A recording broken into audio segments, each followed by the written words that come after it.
കേന്ദ്ര ബജറ്റിൽ കേരളത്തിന് വലിയ അവഗണനയാണ് നേരിട്ടത്. കേരളം ഏറെ പ്രതീക്ഷിച്ചിരുന്ന എയിംസ് അടക്കം കാര്യമായ പ്രഖ്യാപനങ്ങളൊന്നും ഉണ്ടായില്ല. 7 അതിവേഗ റെയിൽ ഇടനാഴി പ്രഖ്യാപിച്ചപ്പോൾ അതിലും കേരളത്തെ തഴഞ്ഞു. കേരളത്തിന്റെ അഭിമാന പദ്ധതിയായ വിഴിഞ്ഞവും പരാമർശിക്കപ്പെട്ടില്ല.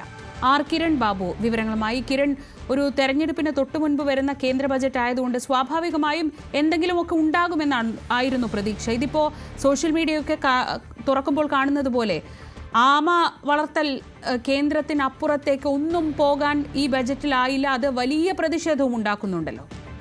അതെ, അതുതന്നെയാണ്. കേരളത്തിനൊപ്പം തെരഞ്ഞെടുപ്പ് നടക്കുന്ന 2 പ്രധാനപ്പെട്ട സംസ്ഥാനങ്ങൾ ബംഗാളിനും തമിഴ്നാടിനും, ഈ 2 സംസ്ഥാനങ്ങൾക്കും അതിവേഗ റെയിൽ കോറിഡോർ പ്രഖ്യാപിച്ചപ്പോൾ കേരളത്തിൻ്റേത് മാത്രമായി പ്രഖ്യാപിച്ച ഏക പദ്ധതി ഈ കടലാമ പരിപാലന കേന്ദ്രമാണ്. കടലാമ പരിപാലന കേന്ദ്രം സംഘടിപ്പിക്കുന്ന അല്ലെങ്കിൽ അതിനുവേണ്ടി ഒരു പദ്ധതി പ്രഖ്യാപിക്കുന്ന നല്ല കാര്യമാണ്.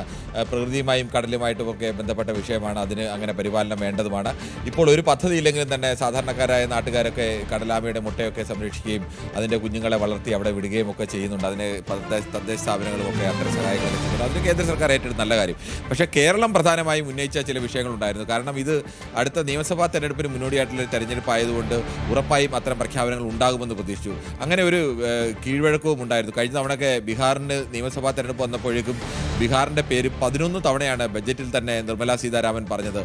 ഏത് മേഖല വരുമ്പോഴും ബീഹാറിന് വേണ്ടി പ്രത്യേക പദ്ധതി, ബീഹാറിൻ്റെ പരിഗണന, അത്രത്തോളം പരിഗണന. അപ്പോൾ ബീഹാറിന് കിട്ടിയ ആ ഭരണം BJP ഭരണം പ്രതീക്ഷിക്കുന്ന ബീഹാറിന് കിട്ടിയ പരിഗണനയൊന്നും ഇല്ലെങ്കിലും തിരുവനന്തപുരം പോലെ കേരളത്തിലെ ഒരു പ്രധാനപ്പെട്ട നഗരസഭയുടെ ഭരണം BJP കിട്ടിയപ്പോൾ ഒരു ചെറിയ പരിഗണനയെങ്കിലും കേരളത്തിന് ലഭിക്കുമെന്ന് കേരളത്തിലെ BJPക്കാരടക്കം അമിതമായി പ്രതീക്ഷയുണ്ടായിരുന്നു. എന്തായാലും അതൊന്നും ഉണ്ടായില്ല. എയിംസ് കേരളത്തിലെ തന്നെ ഒരു മന്ത്രി പറഞ്ഞത് നമുക്ക് സാധാരണ പൊതുവേദിയിൽ പറയാൻ ബുദ്ധിമുട്ടാണ്. പക്ഷേ ഏതോ ഒരു മോനെ എന്നൊക്കെ ചേർത്തിട്ടായിരുന്നു എയിംസ് വരും എന്നൊക്കെ സുരേഷ് ഗോപി പറഞ്ഞത്. പക്ഷേ അത്രയൊക്കെ പറയുമ്പോൾ നമ്മൾ കരുതി അദ്ദേഹത്തിന് അത്രത്തോളം ആത്മവിശ്വാസം കാണും, അദ്ദേഹത്തിന് കേരളത്തിൽ വരും, അതുകൊണ്ടാണ് താൻ ഒരു മുൻകൂട്ടി ഒരു ഡയലോഗ് സിനിമാ സ്റ്റൈലിലൊക്കെ പറഞ്ഞിട്ടതെന്ന്. പക്ഷേ എയിംസ് എന്തായാലും വന്നില്ല. 2014 പ്രഖ്യാപിച്ചാണ് BJP ഭരണം വരുന്ന സമയത്ത് നദ്ദ പ്രഖ്യാപിച്ചതാണ് കേരളത്തിന് എയിംസ് തരാം എന്നുള്ളത്. ആലോചിക്കണം, ഇത്ര കാലമായിട്ടും ആ എയിംസ് കിട്ടിയിട്ടില്ല.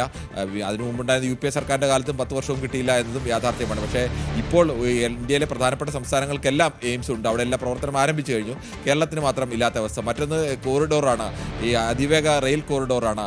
ശ്രീധരൻ തന്നെ, കേന്ദ്ര സർക്കാരിൻ്റെ പ്രതിനിധി കൂടിയായ ശ്രീധരൻ തന്നെ അതിൻ്റെ പദ്ധതിയുടെ വിശദാംശങ്ങളൊക്കെ പ്രഖ്യാപിച്ചു. തൊട്ടു പിന്നാലെ തന്നെ സംസ്ഥാന സർക്കാർ ബജറ്റിൽ മറ്റൊന്നും കൂടി പ്രഖ്യാപിക്കുന്നത്. അപ്പോൾ ഈ കേന്ദ്രം പ്രഖ്യാപിക്കുന്നതിന് മുന്നോടിയാണ് സംസ്ഥാന സർക്കാരിൻ്റെ പ്രഖ്യാപനം എന്നൊക്കെയാണ് കരുതിയത്.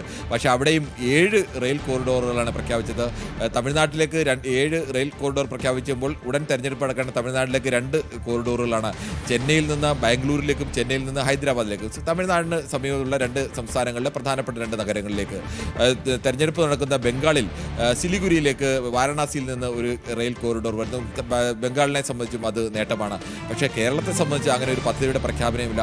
ഇതടക്കം കേരളത്തിൻ്റെ സാമ്പത്തിക ബാധ്യത പരിഹരിക്കാനുള്ള പദ്ധതികൾ, ഇതെല്ലാം കഴിഞ്ഞ് വിഴിഞ്ഞം തുറമുഖം, അദാനി തുറമുഖമാണ്. ആ തുറമുഖത്തിന് എന്തായാലും അവഗണിക്കില്ല. ആ തുറമുഖത്തിനെങ്കിലും പ്രത്യേക പരിഗണന ലഭിക്കും. അതിലേക്ക് റെയിൽ കണക്ടിവിറ്റി വരാനുണ്ട്, റോഡ് കണക്ടിവിറ്റി ശരിയാവാനുണ്ട്, അതിന് അനുബന്ധ ഹബ്ബുകൾ ശരിയാവാനുണ്ട്. ഇതൊക്കെയും ഉണ്ടാകും എന്നുള്ള പ്രതീക്ഷ ഉണ്ടായിരുന്നു. അതും എന്തായാലും ഉണ്ടായിട്ടില്ല. എന്തായാലും കേരളത്തിൽ തെരഞ്ഞെടുപ്പ് നടക്കുന്ന കണ്ടുകൊണ്ട് ഏതെങ്കിലും രാഷ്ട്രീയമായ ഏതെങ്കിലും ഒരു പ്രത്യേക പരിഗണന കേരളത്തിന് നൽകിയില്ല എന്നതുകൂടി പറയാൻ നമുക്ക്. ആവശ്യമായതൊന്നും നൽകിയില്ല, അങ്ങനെ രാഷ്ട്രീയം കണ്ടുള്ള പരിഗണനയും കേരളത്തിന് നൽകിയില്ല എന്നതാവും നമുക്ക് പറയാൻ കഴിയും. കിരൺ ബാബുവാണ് വിവരങ്ങൾ നൽകിയത്. കൂടുതൽ വാർത്തകൾക്ക് News 18 Keralam YouTube channel subscribe ചെയ്യുക.